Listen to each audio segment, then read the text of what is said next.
पहले सवाल से पहले मैं आप लोग को बता दूं, अगर आपके पास सारे लेटेस्ट आईएएस कोड मौजूद नहीं है आपके पास, कोई दिक्कत नहीं है, मैं आपको बता देता हूं। आपको इस वेबसाइट पे जाना है learningtechnologyofficial.com, मेरा ही वेबसाइट है learningtechnologyofficial.com। इस वेबसाइट पे आकर बहुत तरीके के टेस्ट दे सकते हो, सर्वेइंग का हो गया, बिलिंग का हो गया, बीबीएस का हो गया, अलग अलग टाइप के वहां पे सब्जेक्ट वाइज आपको एमसीक्यू टेस्ट मिलते हैं जिसमें आपको अपना परफॉर्मेंस भी चेक कर सकते हो। ठीक है, 20-20 क्वेश्चन है हर एक पेपर सेट में, जाके दीजिए। इसी वेबसाइट पे जैसे ही आप जाते हो ना, आपको राइट साइड में टॉप पे दिखेगा आईएएस कोड लिखा हुआ है। उस आईएएस कोड पे जैसे आप क्लिक करोगे वहां पे आप सारे लेटेस्ट आईएएस कोड का पीडीएफ डाउनलोड कर सकते हो। ठीक है, तो जो भी मैं यहाँ पे क्वेश्चन पढ़ाऊंगा, जो भी आईएएस कोड आती है, आप लोग जाके क्लास में बस चेक जरूर कीजिएगा कि सच में वहां पे लिखा है कि नहीं। मैं हवा में तो बात नहीं कर रहा हूं, ठीक है, तो जाकर चेक जरूर कर लीजिएगा। तो चलिए, सबसे पहला आज आपका सवाल जो है यहाँ पे, angle of bar for ribbon test. जब भी स्टील बार, जो भी सरिया जो है ना, वो हमारे साइड पे जब खरीदा के आती है, उसका हम लोग डिफरेंट टेस्ट करते हैं, लाइक बेंड टेस्ट करते हैं, रिबन टेस्ट करते हैं, टेंसाइल स्ट्रेंथ करते हैं। ठीक है, उस तरीके से रोलिंग मार्जिन करके देखते हैं सब प्रॉपर है कि नहीं। तो उसी में से एक है रिबन टेस्ट भी है। मतलब सरिया को हम लोग क्या करते हैं, 1 मीटर का सरिया लेते हैं, उसको हम लोग काट के ले जाते हैं। 1 मीटर का एक सरिया ले गए हम लोग, ये 1 मीटर का सरिया है जिसको काट के हम लोग अपने बार बेंडिंग मशीन में ले गए, और वहां पे हम लोग क्या करेंगे, इसका रिबन टेस्ट करेंगे। रिबन टेस्ट, बेंड टेस्ट भी होता है। ठीक है, बेंड टेस्ट भी होता है, उसमें भी हम लोग एंगल को बेंड करते हैं। इसमें हम लोग 180 डिग्री में बेंड करते हैं। लेकिन जब हम लोग रिबन टेस्ट करते हैं ना, तो इसको हम लोग 2 बार 2 एंगल में बेंड करते हैं, जो कि बहुत जन गलती करते हो ये करने में।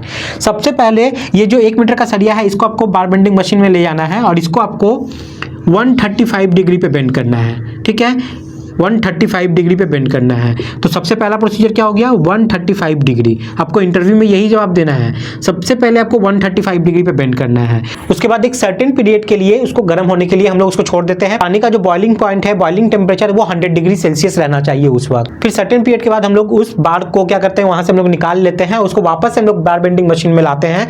बार को हम लोग ठंडा होने देते हैं। ठंडा हो जाने के बाद वापस से जब ये बार जो हमारा 135 डिग्री पे था ना, ये बार जो हमारा 135 डिग्री पे था, मतलब इनिशियल स्टेट था, ये एंगल जो है ये 135 डिग्री है।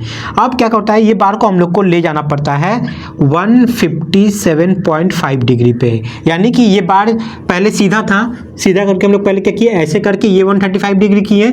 अब वापस से पीछे की तरफ ले जाएंगे, मतलब अब जो हम लोग यहाँ पे एक एंगल जो बनाएंगे लोहा के साथ, वो ये वाला एंगल, ये कितना है, ये है 157.5 डिग्री का। उसके बाद हम लोग चेक करेंगे कि यहाँ पे कोई रप्चर, कोई क्रैक आया है कि नहीं। अगर कोई क्रैक वगैरह आया है तो वो स्टील को आप लोग को यूज नहीं करना है अपने कंस्ट्रक्शन साइट पे। तो ये सब तो था प्रोसेस। ठीक है, ये एंगल भी आपको समझ में आ गया, पहले 135, 157.5, लेकिन ये सब लिखा कहाँ पे हुआ है, ये तो ये लिखा हुआ है आपका 1786। आईएएस कोड अगर जाओगे 1786, इसका अगर आप क्लॉज चेक करोगे 9.4 क्लॉज में देखिएगा, ये सारा चीज लिखा हुआ है जो मैं भी आपको बताया हूँ। समझ में आ गया। और वहीं अगर बेंड टेस्ट की बात करें तो इसको हम लोग करते हैं 180 डिग्री बेंड करके।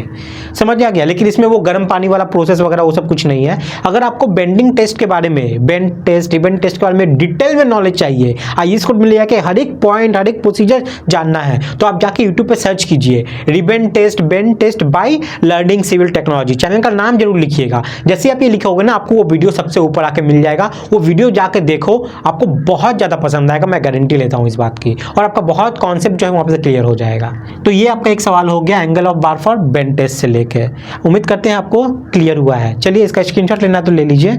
चलिए नेक्स्ट सवाल की तरफ हम लोग आगे बढ़ते हैं। नेक्स्ट सवाल आप लोग का यहाँ पर है, जो हम लोग कॉलम में, बीम में, स्लैब में, कहीं पे भी जो हम लोग कपलर यूज करते हैं, ठीक है, वो कपलर का सारे जो स्पेसिफिकेशंस है, क्या साइज का होना चाहिए, थ्रेड को लेके सारे कॉम्प्लिकेशंस, किस जोन में डालना है, कहाँ नहीं, ये सब चीज कहाँ पे मेंशन होता है, किस आईएएस कोड को लेके हम लोग फॉलो करते हैं, और कपलर की उसको यूज करने की सारी गाइडलाइंस को फॉलो करते हैं, किस आईएएस कोड में दिया हुआ है। कपलर फॉर मैकेनिकल लैपिंग और स्प्लाइसेस, बहुत जगह देखिएगा आईएएस कोड में स्प्लाइसेस लिखा रहता है, लैपिंग नहीं मिलेगी आपको, सब जगह स्प्लाइसेस लिखा होता है। तो स्प्लाइसेस का मतलब ही हमारा होता है लैपिंग, ठीक है। तो coupler for mechanical splices of bar for concrete enforcement use shall be in accordance with IAS code. आपको कौन सा देखना है, 16172। ये आईएएस कोड को यूज किया जाता है, इसके गाइडलाइंस के अनुसार हम लोग को कपलर को यूज करना है। तो समझ में आ गया। अगर आपके पास आईएएस कोड नहीं है तो मैंने आपको बोल दिया, यहाँ पे जाइए, आपको मिल जाएगा सारा आईएएस कोड। चलिए नेक्स्ट सवाल की तरफ हम लोग आगे बढ़ते हैं। नेक्स्ट सवाल बहुत इंपॉर्टेंट है, बहुत इंपॉर्टेंट। देखिए, formwork deviation for beam and column, जो हम लोग शटरिंग करते हैं बीम का कॉलम का, उसमें जो शटरिंग हम लोग कर दिए, अब वो शटरिंग हो सकता है कि एकदम प्रॉपर ना हो। एक कॉलम मान लीजिए यहाँ पे 500 बाई 500 का है, 500 mm बाई ये मान लीजिए 600 mm का है, तो जो शटरिंग हुआ है ना वो शटरिंग एकदम प्रॉपर मान लीजिए नहीं हुई है, होना तो चाहिए वैसे, लेकिन मान लीजिए किसी केस में नहीं हुई है, तो आप लोग आईएस कोड से कैसे लड़ोगे अपने क्लाइंट से? अगर कुछ वहाँ पे डेविएशन इधर उधर है तो आईएस कोड इसके लिए एक लिमिटेशन दे देता है कि इतना टॉलरेंस है तो चल जाएगा, वो भी एक एक्सेप्शनल केस में। आपको कोशिश मत कीजिएगा क्योंकि बहुत क्लाइंट होती है इस चीज़ को फॉलो ही नहीं करती है, लेकिन आप लोग एक रेफरेंस के तौर पर इसको दिखा सकते हो कि कहाँ पे कितना लिखा हुआ है। तो अगर आप आईएस कोड में जाते हो ना, अगर आप आईएस कोड 456 में जाते हो और इसका क्लॉज आप चेक करते हो 11.1, ठीक है, और इसमें भी अमेंडमेंट 4 देखना है आपको, ठीक है। जो पहले वाला अमेंडमेंट था वो कुछ और आंसर देता था, लेकिन इसको अमेंडमेंट 4 में इसको रिवाइज किया गया है। तो IS 456 के क्लॉज नंबर 11.1 के अमेंडमेंट नंबर 4 में अगर आप जाते हो तो वहाँ पे देखिएगा आप लोग को मिल जाएगा प्लस में 10 mm का और माइनस में 5 mm का, ठीक है। ये टॉलरेंस अलाउ करता है, यानी कि 500 mm की जगह अगर वो 510 mm है ना तो चल जाएगा, लेकिन माइनस में यहाँ पे 5 mm कंसीडर किया गया है, यानी कि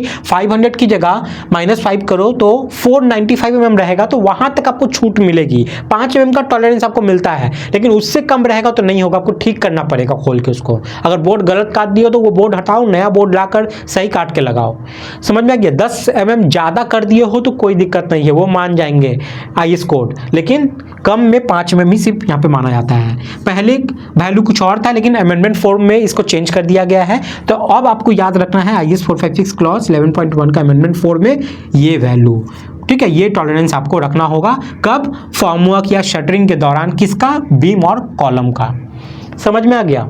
उसी तरीके से मैंने अपने लास्ट वाले वीडियो में आप लोग को बताया था किसका? फुटिंग का डेविएशन। फुटिंग का शटरिंग अगर आप कर रहे हो तो वहाँ पे हम लोग ये कितना हम लोग पकड़ते हैं, मतलब कितना टॉलरेंस वहाँ पे अलाउ होता है फुटिंग में। नहीं पता तो उस वीडियो को जाके आप लोग जरूर देखिएगा, लास्ट ही वीडियो था, जाके इसको देख सकते हो। तो उम्मीद करते हैं ये चीज़ क्लियर हो गया है, ठीक है। तो चलिए नेक्स्ट सवाल की तरफ आगे बढ़ते हैं। नेक्स्ट सवाल आपका यहाँ पर मिक्स डिज़ाइन को लेकर है, तो देख लीजिए। Minimum cement content when particle size is 40 mm। जब कुछ ऐसा मिक्स डिज़ाइन अगर आप कर रहे हो जहाँ पे जो पार्टिकल का साइज है वो 40 mm भी है वहाँ पर, तो 40 mm का जैसे ही एग्रीगेट उसमें इंक्लूड हो जाता है ना, तो वहाँ पर सीमेंट का एक लिमिटेशन वहाँ पे आ जाता है। सीमेंट का लिमिटेशन क्या है? मिनिमम सीमेंट आपको उसमें कितना यूज़ करना ही होगा? 350 kg पर m3। समझ में आ गया? 350 kg पर m3।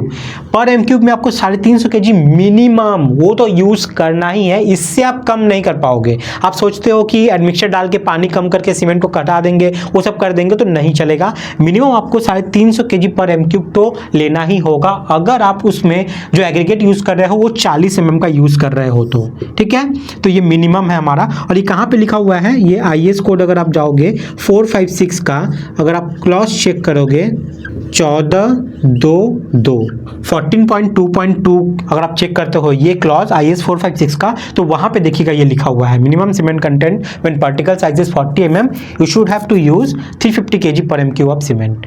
करेक्ट? समझ में आ गया?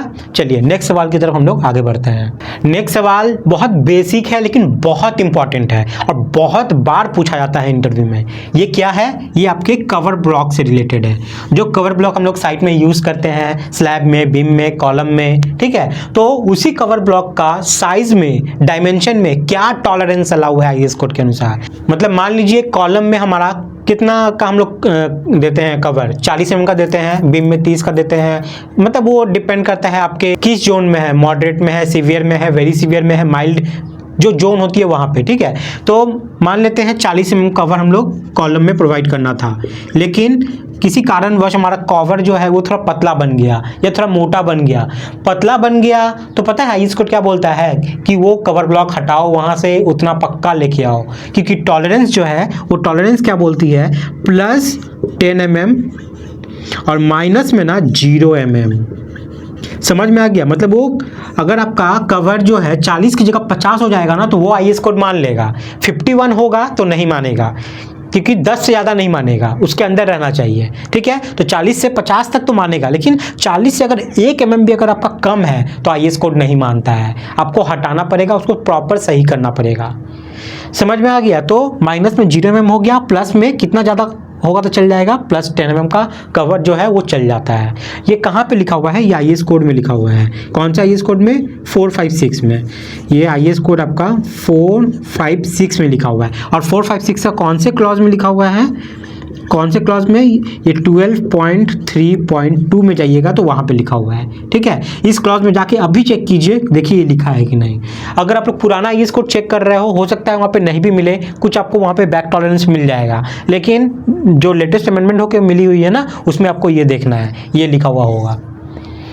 तो आईएस कोड आपको कहाँ से डाउनलोड करना है? आपको लर्निंग टेक्नोलॉजी ऑफिशियल पे जाइएगा, राइट टॉप पे देखिएगा, आपको राइट साइड में वहाँ पे आईएस कोड लिखा रहता है, वहाँ से क्लिक करके आप सारे आईएस कोड को वहाँ पे डाउनलोड कर सकते हो पीडीएफ वर्जन में, ठीक है। फ़ोन में रख लीजिए, काम आ जाएगा आपका। तो उम्मीद करते हैं सारा चीज़ यहाँ पे क्लियर हुआ है। और इस तरीके के वीडियोस अगर आपको पसंद आ रहे हैं तो वीडियो को लाइक करके मुझे बताइए। और मैंने कहा ही है, अगर इस वीडियो पे अगला 1000 लाइक पहुँच जाएगा तब मेरी नेक्स्ट वीडियो, इसका अगला पार्ट जो है वो आने वाला